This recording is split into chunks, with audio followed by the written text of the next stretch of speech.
degmada garadaga galbeedka gobolka Sanaag waxaa bilihii ugu dambeeyay ka socday dhismaha jaamacadda hab casri ah loo dhisayo magaceedana la yiraahdo Leeds University jaamacadan oo dhismaheedu si xawliya uga socdo duleedka bariga degmada garadag ayaa saaka qaybo kamid ah warbaahintu booqatay iyadoo isla waqtigana ay si habboon uga socoto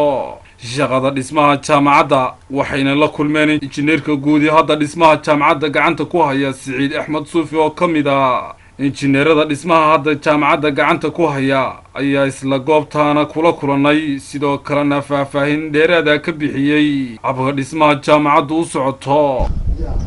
halkan aynu joognaa xogay dhismihii jaamacadda sida idin wada muuqata jaamacaddu waxay ku dhowdahay dhamaystirkii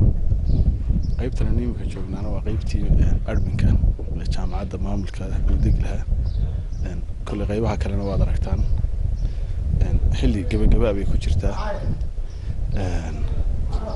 si wanaagsan dhismuhu u socdaa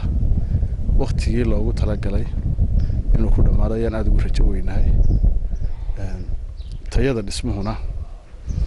sida muuqata isha macallin qof waliba uu arkaa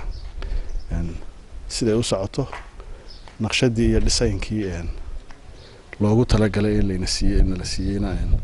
inuu sidii u fulay way muuqataa marka waxaan u sheegi lahaa dadweynaha deegaanka iyo cid kasta oo danaynaysa inay ka qayb qaadato haday tahay dhiirigelin iyo haday tahay waxtar kaleba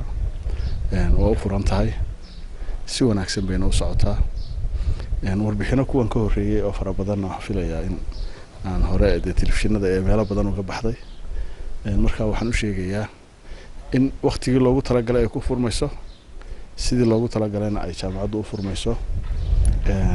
loona diyaar garoobo laguna talagalo waraan maxamed raan